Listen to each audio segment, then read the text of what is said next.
just took a trip down to Denver to pick up some Baltic birch. I got the best stuff that I could find. Some of this has some kind of nasty marks on it, but I think I can use it still and make sure I get the right side facing out. There's also like footsteps on it and that too. I don't know. It's the best stuff I could find. And it's still really expensive for the cabinets and stuff. But I want to do it myself. I really thought about doing the CNC kit, but I don't know. I miss woodworking, so I'm gonna do it myself. That's the only reason why. So, got all this stuff down from Denver, and now I just gotta find a way to organize it in my shop.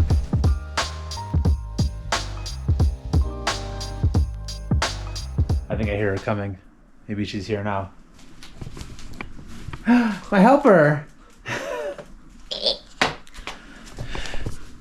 Alright, today I'm going to work some more on the camper, and what we're going to do is get the foam pieces put into here. I've got a helper, and she's going to help me with some stuff. The only thing I could find is this foam stuff here. It's not that really high density foam, but it'll still provide some insulation. So this one is the DIY insulation kit. They're made for like in between the joists, 14.5 inches by 48.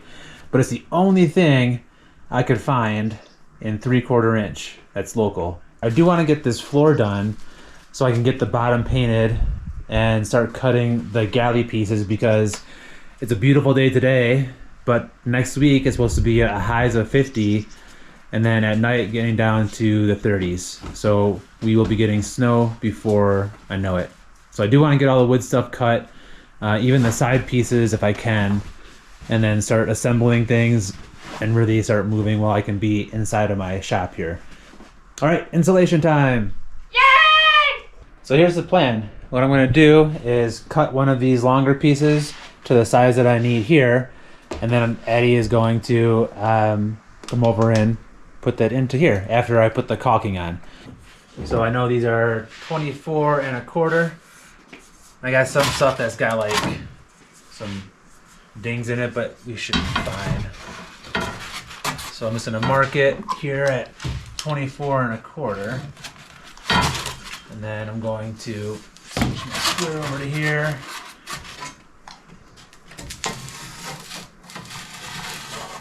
Cut through the foam.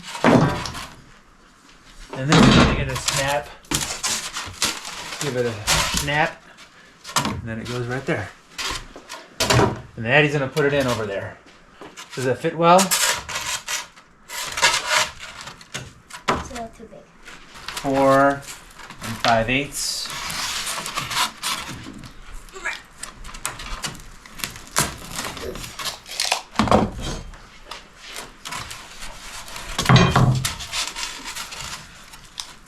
You can probably trim that one down too, Eddie. You can kind of squish it in and get a sandwich.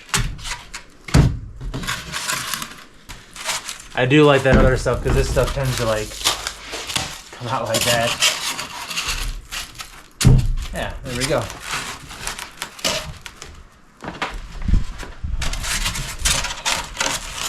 Like this.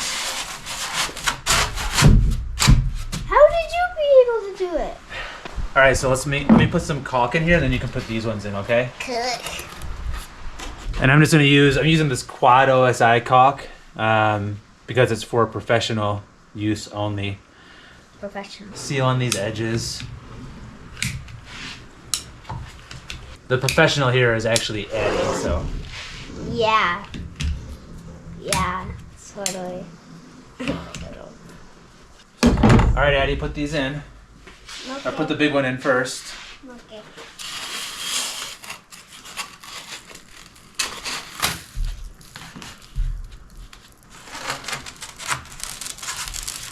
Yeah, it's bend it up like this. There you go.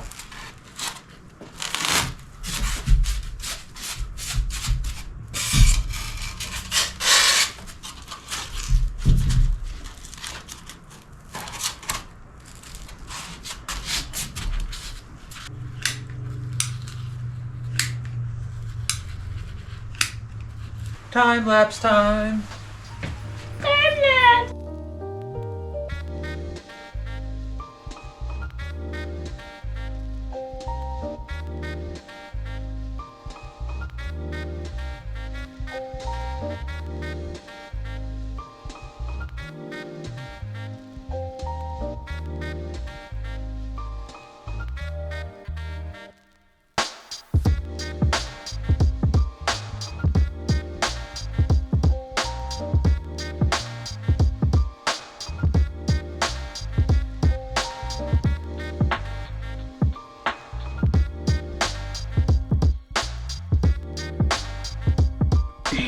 My director is reviewing footage, and while she does that, I will just kind of show what we did here.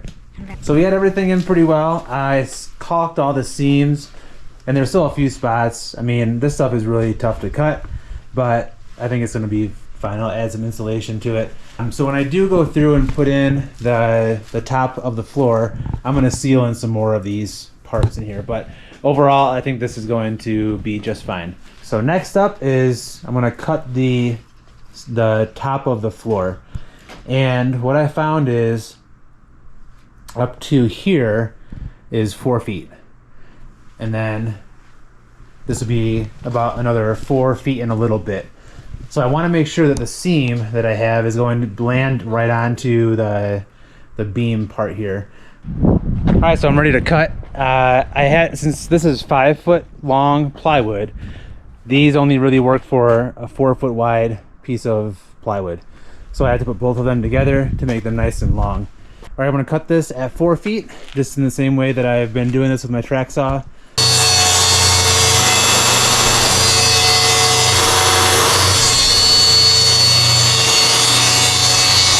And this extra 1 foot or so wide piece, I think I'll be able to save that for the drawer bottoms or for the water jug bottoms in the cabinets. All right, first piece is on. I've got it squared up. I put the cut edge where my seam is gonna be, so it'll be a nice flat flush cut. I got this flush up to here. That way I don't have to worry about trimming it. I think that would be good. But what I wanna check and then is what I need to be here. Now I know I'm not perfectly square. I get to like a 16th, so even being off a 16th, I don't really want this to come out. So what I'm going to do is just measure where I want to be and go over by about 1/4 of an inch, so that way it comes out nice and clean. So I've got 51 and 1/16, so I'll go to 51 1/4. Let's double check the other side. We are up to right at 51. So we'll do 51 1/4, and I'll end up taking a router with a flush cut bit and then just make sure I get this right onto this edge right here, so that way it'll be flush all the way down. All right, and I'm set up out here, same as before with this double length track saw. And let's see how my cuts are. So I said 51 1/4, and I'm right at, I know for this track saw, I want that 1/4 to be right in the middle of the 0 cut gasket thingy. And then I can check over here. I need to be at 7 1/4 minus 51 1/4. So that brings me right to 44. So that side looks good. I'll double check the other side. All right, and then the other side, right at 44 there, right at 51 1/4, right in the middle of that black gasket.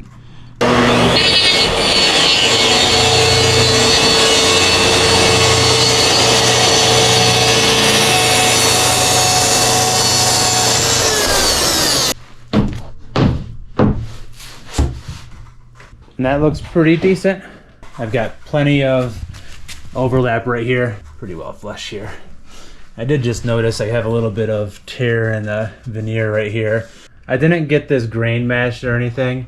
I'm gonna staple this first part down, but I wanna plan out a little bit ahead and find where places like the headboard are going to be, which I think they're basically right here for the headboard. And then also where like the galley is going to be at, which is probably about right here, the galley wall. Just so I'm not stapling everything in the middle.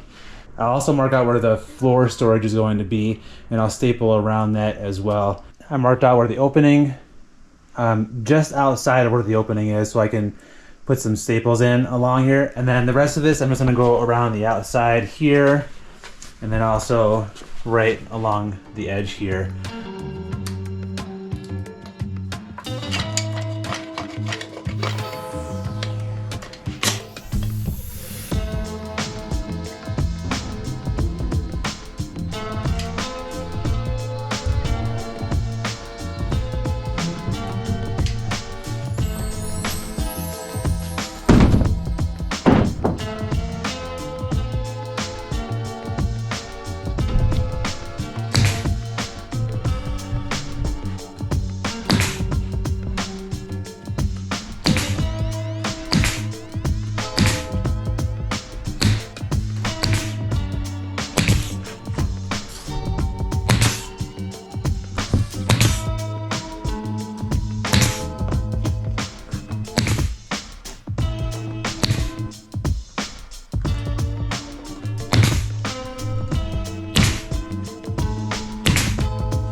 I've got my construction adhesive put on here, but one thing I'm going to do on this end is throw a bead of wood glue right along the edge here to help guide those together. I don't want the construction adhesive to come up through because that stuff just doesn't come off. But with wood glue, I can smush it together, and then I can take a wet paper towel and wipe it down. Smush right and on top or on the construction adhesive.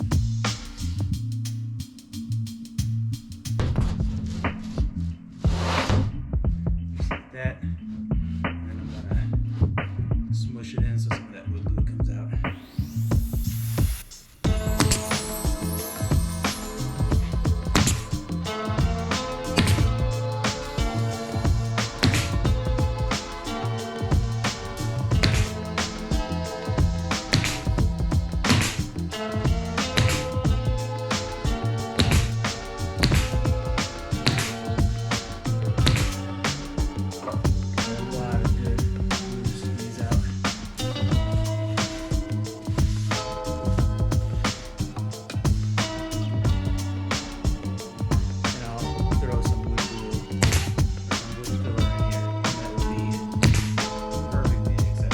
All right, the top is on. That's looking really good. It's nice and clean, and it really went on well. I did decide to staple down this middle seam on both sides because I think having it a little bit more secure right here is good. So next, the only thing left to do with this then is to do a trim cut with a flush cut bit along this inside edge. The one spot I gotta watch out for is back in here where I put in the cutouts for my bolts.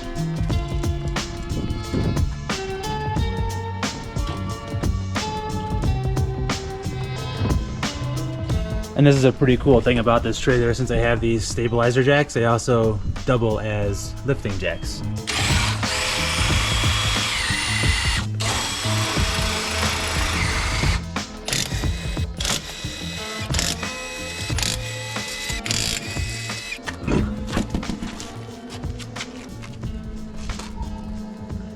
What you doing, Arvo?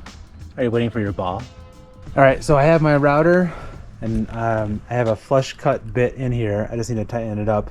What this does is there's a little roller bearing on the end, and this rides on whatever surface it's going to flush cut to. And then the cutter right here will flush cut against the piece that you're going to cut. So like here, for example, I've got a little bit of a lip right here. So what I'll do is I'll set that bearing to ride right along here, and then that will cut this piece to be nice and flush. And then the same thing inside of here. I'll set that bearing to ride right in this groove right here, and that'll cut this top part really nice and flush.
like that.